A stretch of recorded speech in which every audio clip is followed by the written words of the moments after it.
Back in the 1980s, television shows were geared more towards kids, and not in a good way. They were overglorified toy commercials, pretty much guaranteed to have kids banging their heads on the table until mommy or daddy took them to their local Toys R Us, Hills, Kmart, or wherever they could pick up their toys and get the latest Transformers. Yep. And in all honesty, it wasn't a bad thing, but with parents getting more and more pissed off at this practice, eventually the dam was going to have to burst, and burst it did later on. But for the most part, the series itself and the 80s were a fun time. But today I'm talking about a series, Transformers Generation 1. Yes, that's right, the G1 Transformers, the old school. And I've done this video a little differently than I have normally. See, normally when I review something, I'll just do one separate video for each one. But this time, I've done 3 separate videos, and I'm combining them together to form the combiner that is Transformers Generation 1. This includes Seasons 1 and 2, the movie, and Seasons 3 and 4. So, sit back, relax, and walk with me, if you will, here on Andrew Reviews as we take a look at Transformers Generation 1. Okay, so the Transformers series actually is based upon the Japanese version of the show, which technically takes toys from the Diaclone line of figures as to what we got for the toys and what Japan got for the toys, courtesy of good old Hasbro. Yes, I know, Hasbro. But back then they actually had an idea of what the hell they were doing. Nowadays they don't. Well, they're getting a little better, but they're not perfect at it yet. But anyway, back in the 80s, the Transformers was a massive show and had a damn good voice cast to boot, especially Peter Cullen, who voiced the titular Optimus Prime. Just hearing Optimus's voice could tell you that everything was going to be okay.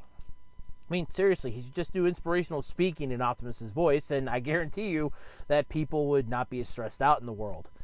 Optimus Prime is a fun character. He's the leader of the Autobots, the group of Cybertronians that left Cybertron as it was basically barren and lifeless.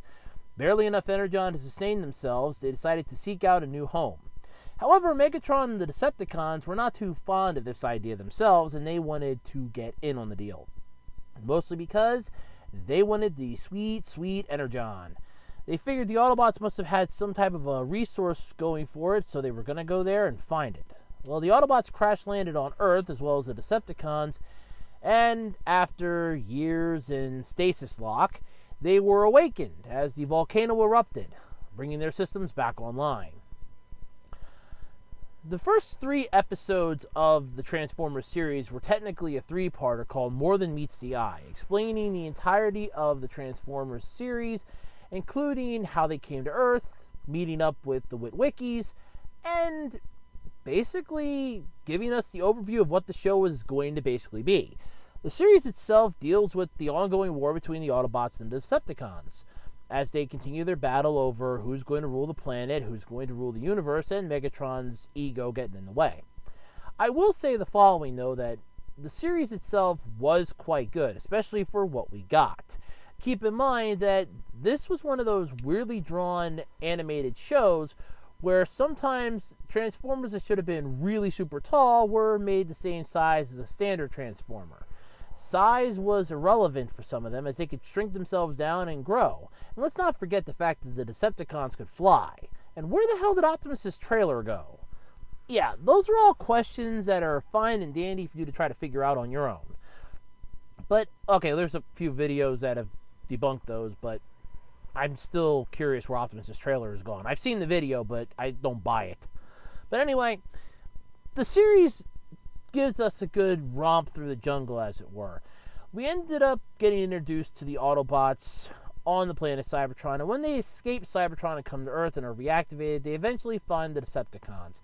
After saving the Witwickies and basically, well, bringing them to the Ark, Teletran 1, voiced by Casey Kasem, as I swear to God that's who voiced that. If I'm wrong, I apologize, but it sounds a hell of a lot like him. Basically is their supercomputer that can give them information on the planet. Surprising, seeing as it had to send out reconnaissance birds to even learn where the hell they were, and then they just pick up a couple of humans who basically fill in the blanks.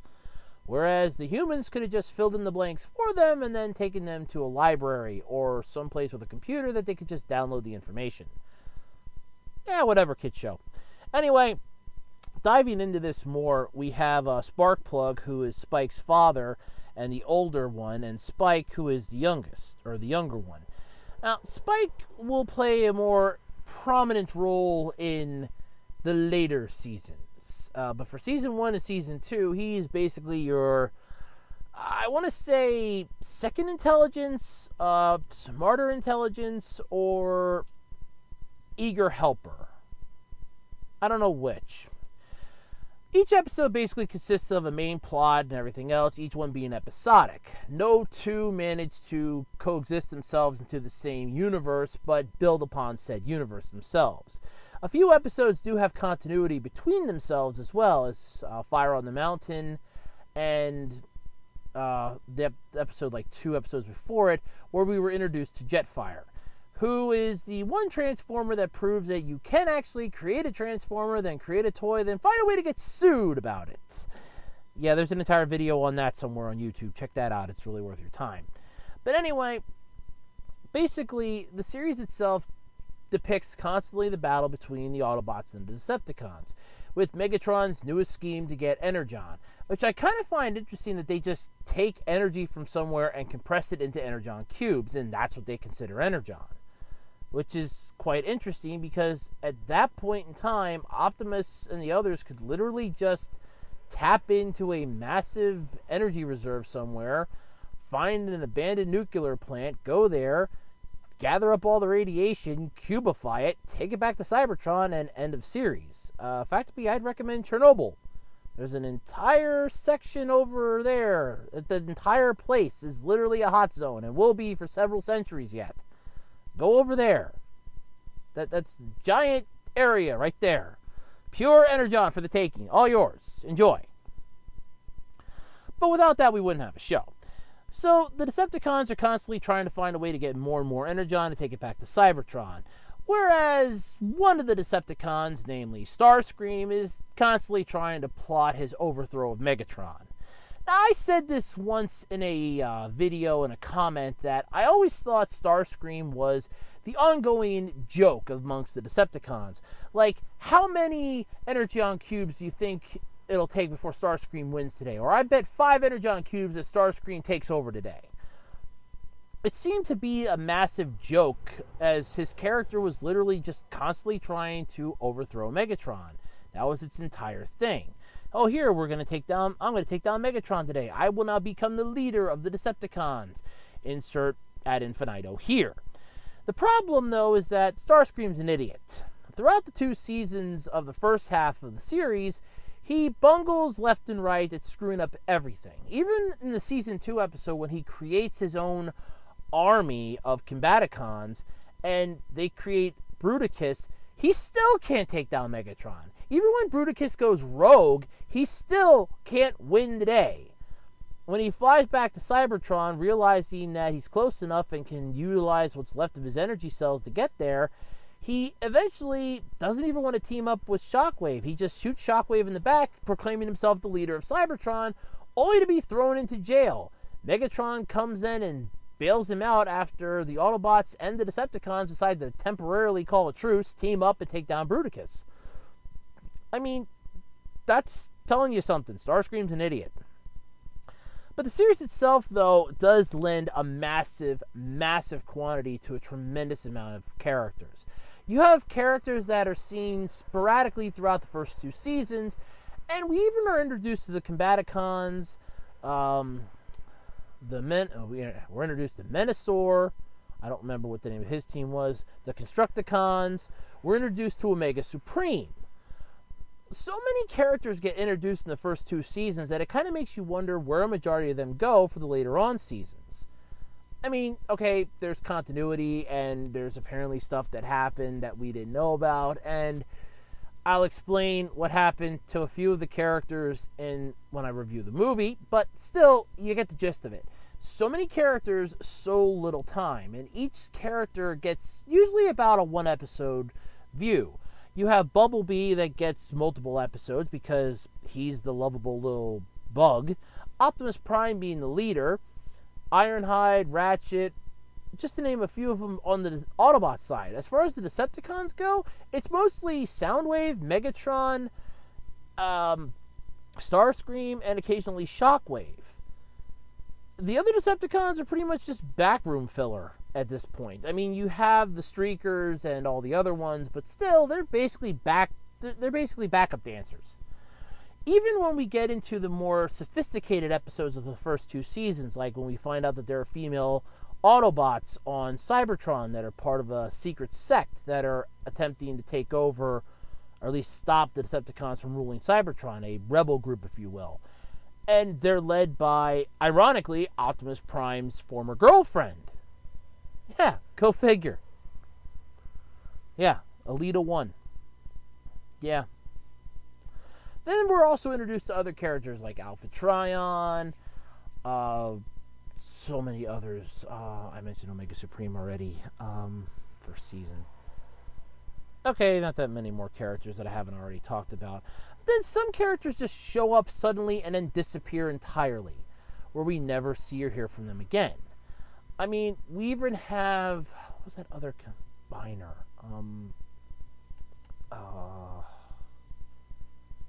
The Jet one, skipping my mind here.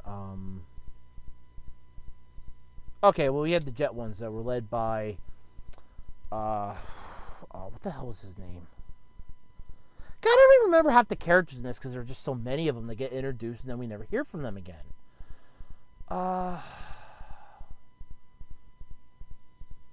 Silverbolt. That's what it was, Silverbolt. The flying team. The Aerial Bots. The Aerial Bots. That's who it was. I forget the name of their combined form. I know out of all the combiners we had in the first 2 seasons, there was Devastator, Menasor, and Bruticus for the Decepticons.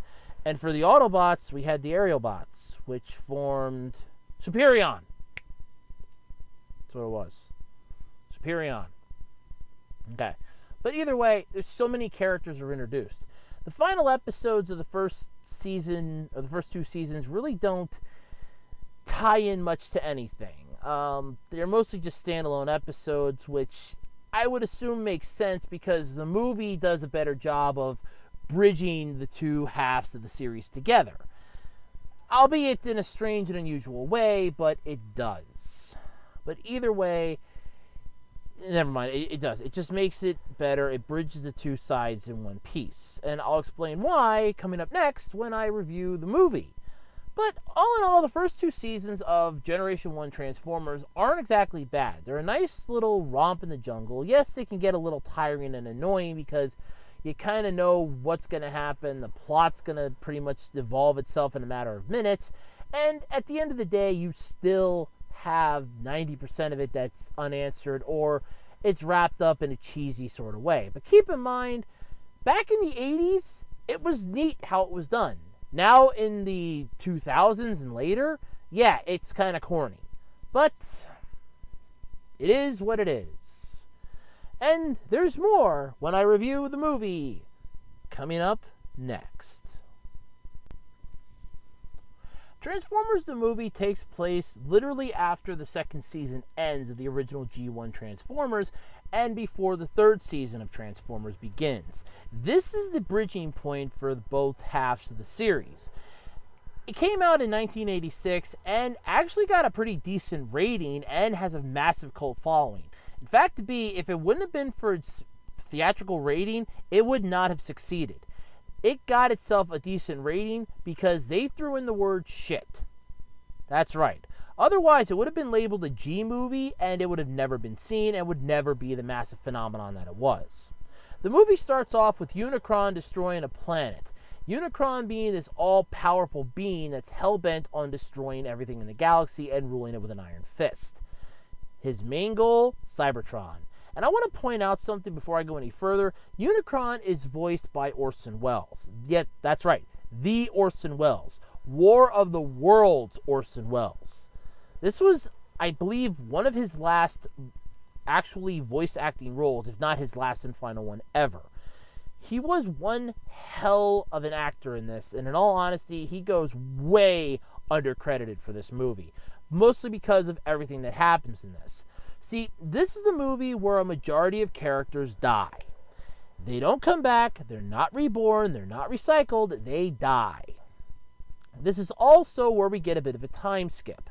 Now, for those of you that had seen the original G1 series up to the end of season 2, you know what I mean by this. And by the way, you can actually pull up most of the episodes of Transformers. Technically, you can watch the entire G1 series on Tubi, but you can also find them on YouTube. They're pretty much everywhere, so it's not hard to watch them. I just don't remember every single thing that happened because going episode to episode, it gets tedious after a while. But anyway, we fast forward then to one of the moon bases for the Autobots. And Optimus Prime and some of the other Autobots are there. Now, at this point in time, Autobot City is pretty much set up on Earth. Massive new characters are introduced. Some characters that we probably saw in season 1 and 2, but don't remember much of now. And other characters will also be coming and going. Sadly, though, some characters are not seen in this movie, like Omega Supreme, which, if he would have been seen, would have turned the tide of battle massively in Autobot City, but I'm getting ahead of myself. Anyway, Optimus Prime is sending some of the Autobots to Earth to get Energon because they're getting ready for one push on the Decepticons to try to reclaim Cybertron. Unfortunately, Megatron already has a plan in store. He decides to Trojan horse the Decepticons into Autobot City. Now, for those of you that is unfamiliar with what a Trojan horse is, I don't mean the computer virus, but at the same time, I do mean the computer virus. In a way, it's the same concept. See, long ago, back in ancient times, the Greeks had this wooden horse idea. And what happened was they stuck all their troops into it and basically, well, no, it was the Trojans against, well, either way. You know where I'm going with this. Basically, the Trojan horse technique is you have a giant gift that you give to the enemy. Inside said gift are all of your soldiers. During the night, the soldiers came out and they attacked. I don't remember if it was the Trojans. Yeah, it had to have been the Trojans, but I don't remember if they were going up against the Greeks or what it was. But, I mean, ancient history was not one of my main topics in school, okay? You can easily pull it up, Wikipedia search it, Google search it. I do apologize if I got it wrong, but like I said, ancient history wasn't one of my big subjects. But either way, Megatron decides to Trojan horse the Decepticons into Autobot City. How does he do this? By taking over the Autobot ship. Yep, this is where we're met with some of the deaths that come in. Now, these were created because the toy lines were no longer selling for those characters, which meant that they had to be killed off. This included, but was not, this was limited to, but also included Ironhide, Prowl, Ratchet, Wheeljack, several others.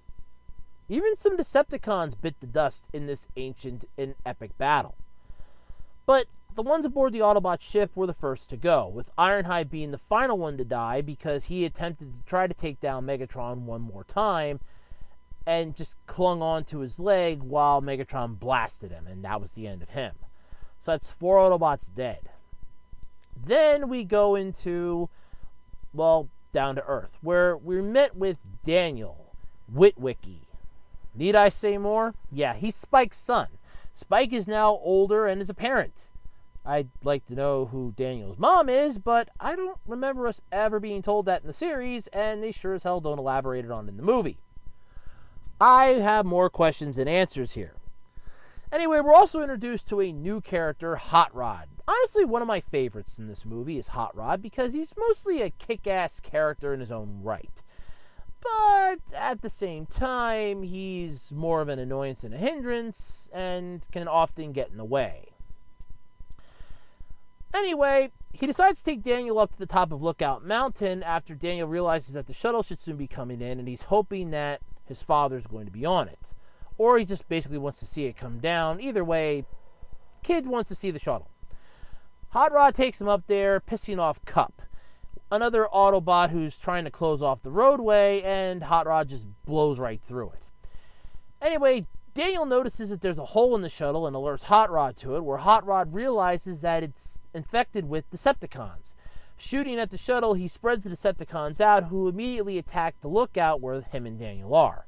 Saving Daniel and going down to the ground, they're attacked by Blitzwing and a few other Decepticons until Cup shows up to try to save the day. Meanwhile, the Decepticons have begun their full-scale attack on Autobot City. Why are they attacking Autobot City? Because they want the Autobots destroyed. They want to rule the galaxy. And this is the way they're going to do it. Megatron actually does a pretty good job here, but Ultra Magnus, another character that we're introduced to, sends a majority of the Autobots to alert the others and try to repel the attack as best they can. This included, but was not limited to, RC, one of the female Transformers that we actually get throughout the remainder of the series then when Seasons 3 and 4 come back. Springer, a triple changer, which honestly is one of my favorite characters in this movie as well. And Blur, an annoyance of a character that never knows when to shut up. They eventually manage to transform Autobot City and send off a message to Optimus, courtesy of Blaster, who is up in the transmission tower, and Perceptor, who went up there to give him the message from Ultra Magnus to contact Optimus on Moonbase 1 and tell him that we need help down here. Which he does, and hopefully gets through. However, Soundwave decides to try to jam the transmission as per Megatron's orders. However, more stuff kind of gets on, and Hot Rod, Cup, and Daniel make it back into the city. RC pulls a dead Transformer, sadly, a poor Autobot that just bit the dust, alongside her and Springer, and we get to see a shot of Windcharger and Wheeljack, who have sadly died. They try pushing a giant launcher into place so they can attack the Decepticons before they manage to get inside. The Decepticons basically form Devastator via the Constructicons, as per Megatron's order, to destroy the entranceway so they can invade. Springer lets off one of the best lines in this entire movie by saying, "I have better things to do tonight than die," and basically proceeds to launch small rocket grenades at Devastator, only to not destroy it or even put a dent into it. The battle rages on into the night, and the next morning, Optimus and the remaining Autobots show up to help out, including my favorite group of Autobots, the Dinobots. Optimus tells the Dinobots to take down Devastator, to which Grimlock replies, "Me Grimlock love challenge," and the Dinobots proceed to go and attack Devastator, slowly and methodically getting their asses handed to them on a silver platter without even denting Devastator. Optimus and the other Autobots arrive, and Optimus makes the decree, can't talk tonight, that Megatron must be stopped no matter the cost, realizing that this might in fact be his final battle. He takes off and proceeds to plow through the Decepticons on his way to Megatron. And honestly, it's one hell of a way to do that, especially to the music that was playing. That's one of the main things that I love about this movie, is the music just tells you how cool and epic it's going to be before it even gets there. It was The Touch by Stan Bush, by the way, in case you're wondering what the song was. Optimus and Megatron face off for one final time, with Optimus saying, "One shall stand and one shall fall." Megatron unfortunately takes the challenge literally and proceeds to attempt to kill Optimus. However, Optimus still has the upper hand. Megatron eventually pleads for mercy, realizing that there's a blaster close to him that he can use to finish the job. Unfortunately, Hot Rod shows up trying to stop Megatron from cheating so that Optimus can finish him off, but instead gets in the way, resulting in Optimus Prime being fatally wounded. Optimus manages to gather what little strength he has left, bashes Megatron off the platform they were on onto the ground, damaging him tremendously and leaving him with pretty much near-fatal wounds. The Decepticons retreat after Starscream relents that once again Megatron has failed and he is taking over as leader of the Decepticons temporarily, and orders Astrotrain to get them the hell out of there. Optimus lies dying on a bed and passes the Matrix on to Ultra Magnus until one Autobot rises in the ranks and can light their darkest hour and take the Matrix as their own, becoming the next leader of the Autobots. This is foreshadowed, of course, when Hot Rod attempts to grab the Matrix as it's falling out of the lifeless Optimus Prime's body, and it glows miraculously. However, he just gives it back to Ultra Magnus, who proceeds to place it into his chest cavity as Optimus Prime passes away. Yes, Optimus Prime dies. That sucks. And one of the reasons why Season 3 is so methodically hated. Season 4 was basically 3 episodes that we got. So anyway, moving on. The Decepticons aren't faring any better, though, as Megatron is now screwed himself, and most of the weakened Decepticons and heavily damaged are basically thrown out into space as per Astrotrain's request, otherwise they'll never make it back to Cybertron. And, well, Starscream takes great joy in throwing Megatron right out of Astrotrain. However, this leads to one of my favorite moments in the movie, where Megatron is basically met by Unicron.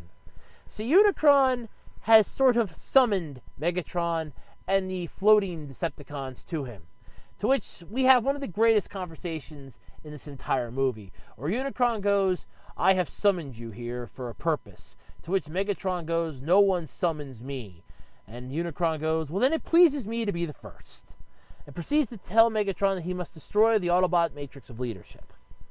At first, Megatron refuses, but eventually is granted the power to do so after he agrees and is changed into Galvatron, as well as the other damaged Decepticons being changed into the Sweeps and, well, other Transformers. Yeah, there's continuity issues with who got to be what, and I don't really care. Anyway, now we're back on Earth, where we're trying to pick up the pieces from the battle as Galvatron attacks. Well, that is after going to Cybertron, blowing the crap out of Starscream, and killing off Starscream.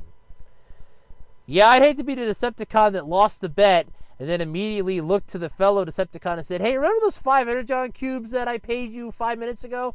Yeah, cough him back up. He's done. Damn it." Yeah, that's a safe bet. Anyway, Galvatron now takes over the Decepticons, heads to Earth to attempt to destroy the Matrix of Leadership. The Autobots separate themselves into 2 ships after, well, they're forced to, with Ultra Magnus, Springer, RC, and Daniel on one ship, Hot Rod, Cup, and the Dinobots on another ship. They attempt to fly off towards, well, take a guess, one of the moon bases which is getting attacked, hopefully to save Daniel's father and Bumblebee, who are currently being taken over by, you guessed it, Unicron. They're attempting to fly off into space to try to find a way to stop this planet-eating monster. Unfortunately, they don't really go very far, as the Autobots are shot down. Well, one of the ships is shot down on the Junkion planet, where Ultra Magnus attempts to open the Matrix, only to find out that he is not worthy. No shit. Galvatron destroys Ultra Magnus and takes the Matrix of Leadership for himself. Meanwhile, Hot Rod and Cup aren't faring any better either. They've crash-landed on a strange planet. After narrowly being eaten alive by an undersea tentacle creature, they are immediately thrown on trial for some trumped-up charges, and yeah, that's pretty much the end of it. Yeah, 100% the end of that. Okay, they survive because the Dinobots show up and manage to turn the tide by having the Sharkticons pretty much take down the Quintesson, which is what was giving the massive trial, as it were.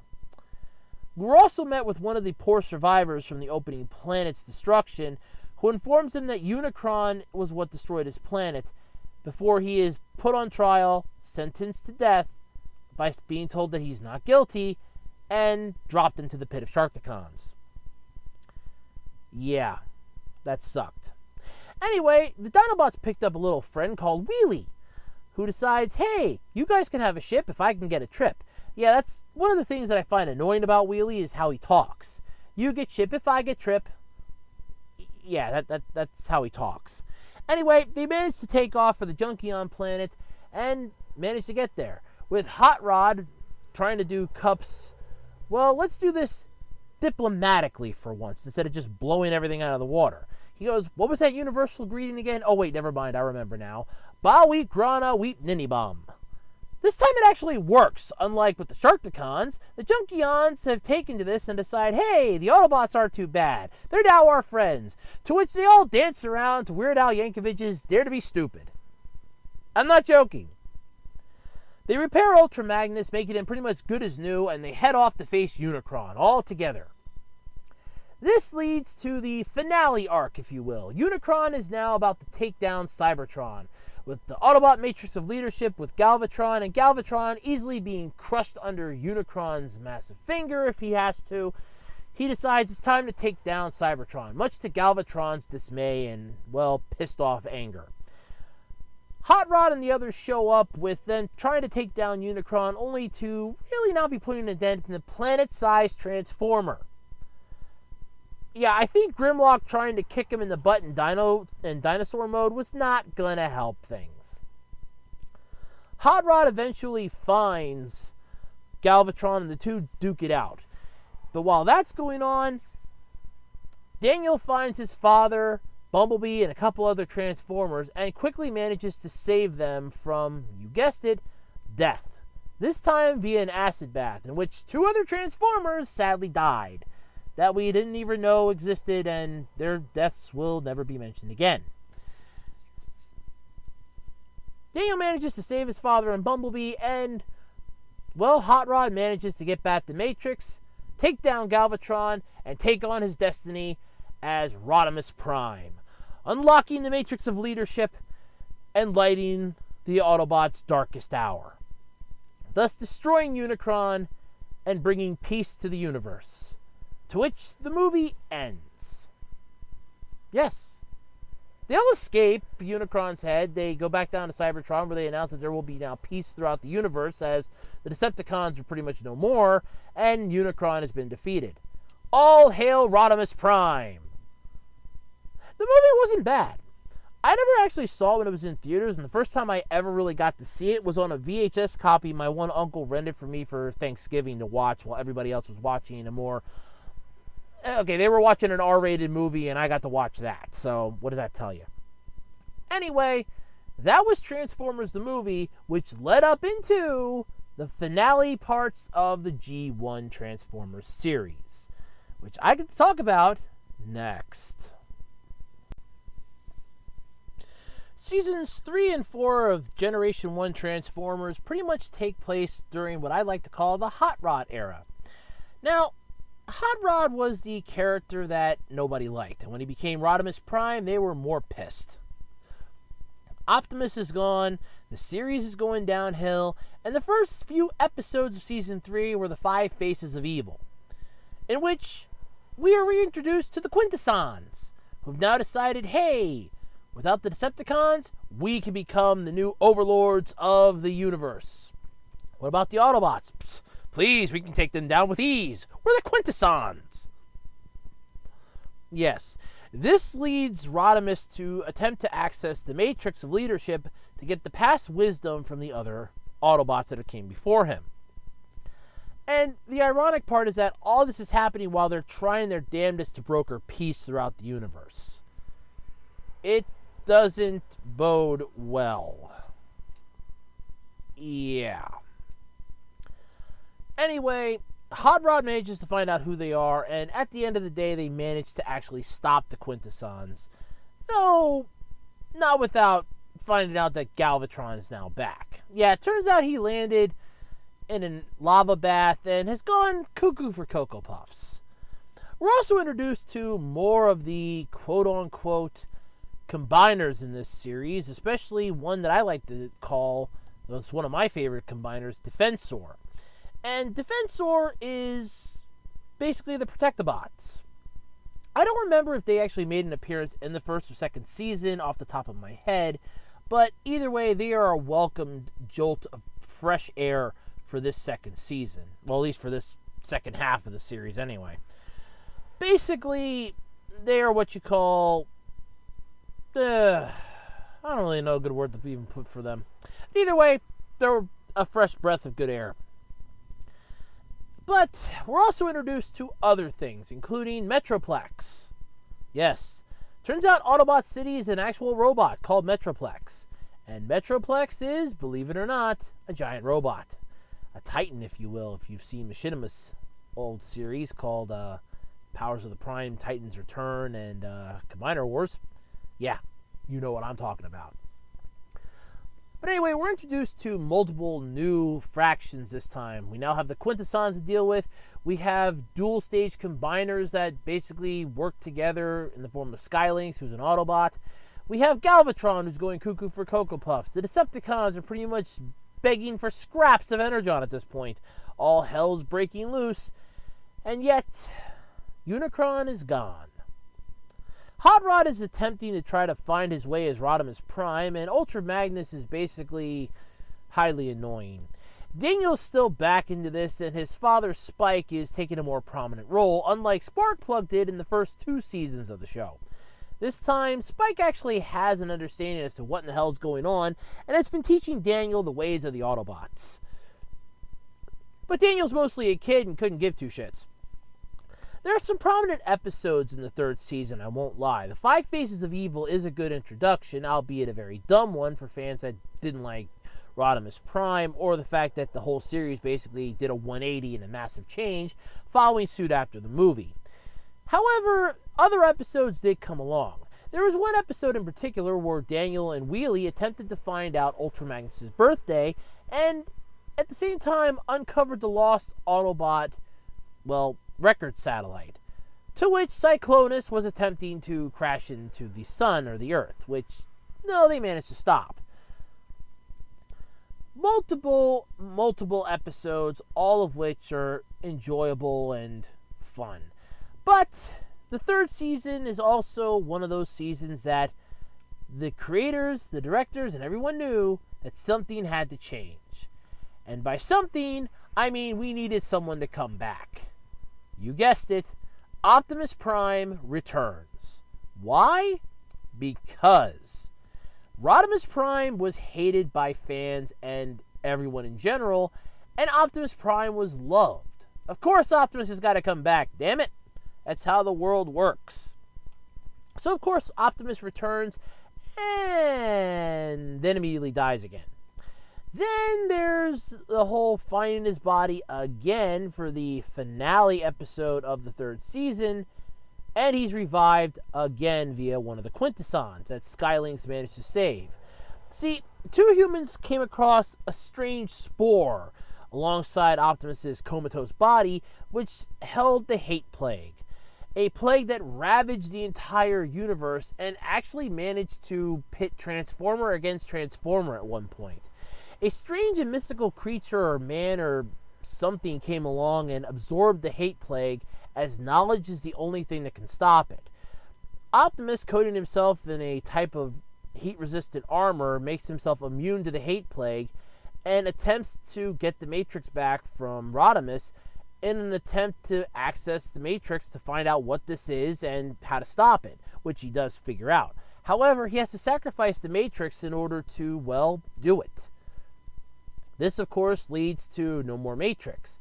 Now, I have an interesting question at this point. Did Rodimus no longer exist then after this, since the Matrix no longer had power and was just an empty shell? And did Optimus take back command of the Autobots? Or was it the other way around? I never really got a clear answer to this, nor do I really care to get one, but either way, it would be nice.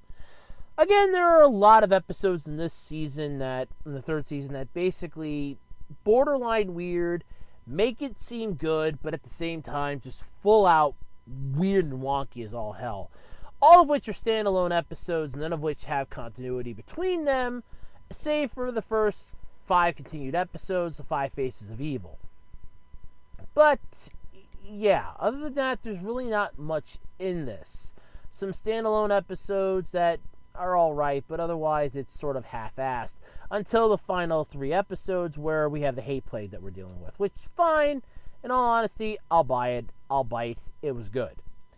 Then, however, we go into what we got as a piss-poor conclusion to the series, Season 4, which literally was just the opening episodes of the Headmasters series. Now, for those of you that don't know what the Headmasters are, it was technically a Japanese series that we got the first few episodes of here in the US as the 4th season. At that point, sales were pretty much in the toilet for the toys. Nobody gave 2 craps about the Transformers anymore, and the show was pretty much going straight down the shitter.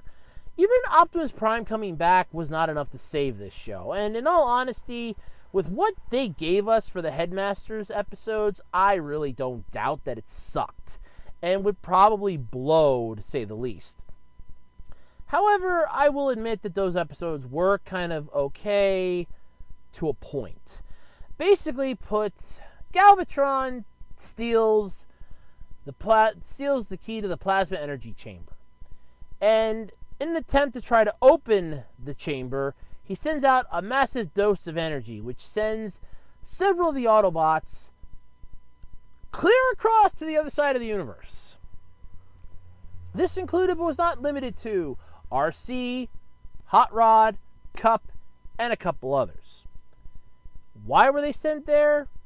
Well, coincidence, plot, I don't really care which it is. But anyway, they end up winding up on a planet that's run by a man named Zurak. And basically, all hell's breaking loose. Yeah, not fun. Anyway, the Decepticons show up because they want what the Autobots have. See, the Autobots managed to get the plasma energy key, and they want it back. Yeah. A battle ensues in which the Autobots are pretty much outgunned and outmanned and somehow manage to barely survive. However, they're badly damaged, and Daniel sadly gets injured. His father now really upset because Daniel's liable to die. The citizens of the planet decide, the Nebulans, that's what there was, Nebulos. The Nebulans decide that they should help the Autobots out as they really aren't their enemies, and one hand washes the other and could eventually help them deal with Zurak, which they agree to do, and thus they create Headmaster technology, with RC wanting to be Daniel's companion, as that way the two of them will be closer together for all time. And since Daniel needed the device in order to stay alive because of his injuries, which means that the poor kid is basically stuck on life support for the rest of his life, trapped in a female transformer that loves him like a friend or a mother, or you know what, that's the part that I said gets a little creepy with this season. Honestly, though, it's not as weird as it seems, but still, it's disturbing. However, the Decepticons end up finding some Nebulans of their own, and they get the same upgrade, especially after the Autobots whoop their ass in the rematch. This leads the Decepticons to team up with Zurak, who basically, in his own simplistic way, wants all hell to rain loose, and he does a fine job of this. However, the rematch leads to, well, a couple of the Autobots being taken hostage, and, well, eventually RC and Daniel being captured by Zurak and his new giant companion, Scorponok. Yes, a massive city that was a city, now a giant transformer. Another Titan class, if you will. They decide to take this one to Cybertron in order to fulfill the ideas of Galvatron, who shows up and basically says, "You've merged with life forms. What type of Decepticons are you people?" And, in all honesty, they are quite good, I'm not going to lie. They end up going back to Cybertron as Optimus and some of the other Autobots head towards Nebulos to pretty much get back the Autobots as they were. And arriving on Cybertron, they immediately take down the Autobots, fix up massive engines to the planet, and begin to hurtle it towards the sun. Well, okay, they actually shoot a tremendous amount of energy into the sun to overload it from the plasma energy chamber. This, however, is where the series gets really stupid, and kind of why I'm glad the episodes just end and we don't get an actual continuation into the season. This is the finale of the series, and in all honesty, I'm kind of glad for it. Anyway, it does wrap it up in a nice bow, I won't lie. But the Autobots show back up on Cybertron, finding out that, well, most of the other Autobots are now in stasis lock or barely have enough energon to function. Galvatron's at the plasma energy chamber, and Optimus ain't having none of that shit. Takes some of the Autobots and heads there. However, they're unable to stop Galvatron before he unleashes the power. Optimus and the others, now basically screwed, as it were, realize that a human must be the one to stop the plasma energy chamber, and thus Spike Witwicky has to save the day. Which he does. But they need to figure out a way now to save the Autobots. The sun has been given a massive amount of plasma energy and is set to overload, taking out every living thing on the planet Earth when it goes supernova. Spike, however, comes up with an idea and realizes that what they have to do is quite simple. They need to reverse the flow of the engine and have it, instead of output, intake, which they do, him and the Nebulans, thus bringing back the golden age of Cybertron, as Alpha Trion had predicted, when he told Optimus that there was another golden age of Cybertron coming. However, things must progress as they are set to, otherwise there could be danger. The golden age of Cybertron comes, however, at this point, one of the other Autobots that is created, namely Fortress Maximus and Cerebros, the headmaster, don't want to fight anymore. Well, okay, Cerebros is basically the head and Fortress Maximus is a giant robot, but Cerebros does not want to fight anymore. He wants nothing more with this conflict. He wants to be dismantled, taken offline, and never, ever used again for evil. However, Optimus, Spike, and the others show him that there is a golden age of Cybertron, that everything is back to the way it should be, that there's finally peace on Cybertron, to which makes Cerebros happy. And Optimus comes up with an idea, taking Cerebros back to Nebulos, where the Nebulans are with their Transformer friends, who are basically stuck in vehicle mode without the Nebulans' heads. And Optimus tells Fortress Maximus, namely Cerebros I should say, that once the Hive have been purged from Nebulos, that Cerebros and Fortress Maximus will live here as its protector and guardian. To which Cerebros agrees. So in other words, there's a bit of fighting that'll be left for Cerebros to do, but once that's said and done, he'll be able to live a peaceful life for the rest of his existence. However, Galvatron and Zurak are floating amongst the wreckage in the heap that is Scorponok. To which Zurak's final words are to Galvatron, "We shall see," when Galvatron says that the universe will belong to him. Thus, the series came to an end. And honestly, not soon enough, in my opinion. I will agree with fans that the third season of Transformers Generation 1 sucked. No question. It was not that well written, not that well planned out, and unless you are a massive fan of the changes done in the movie and the entire New World Order, as it were, you weren't gonna like the newer season.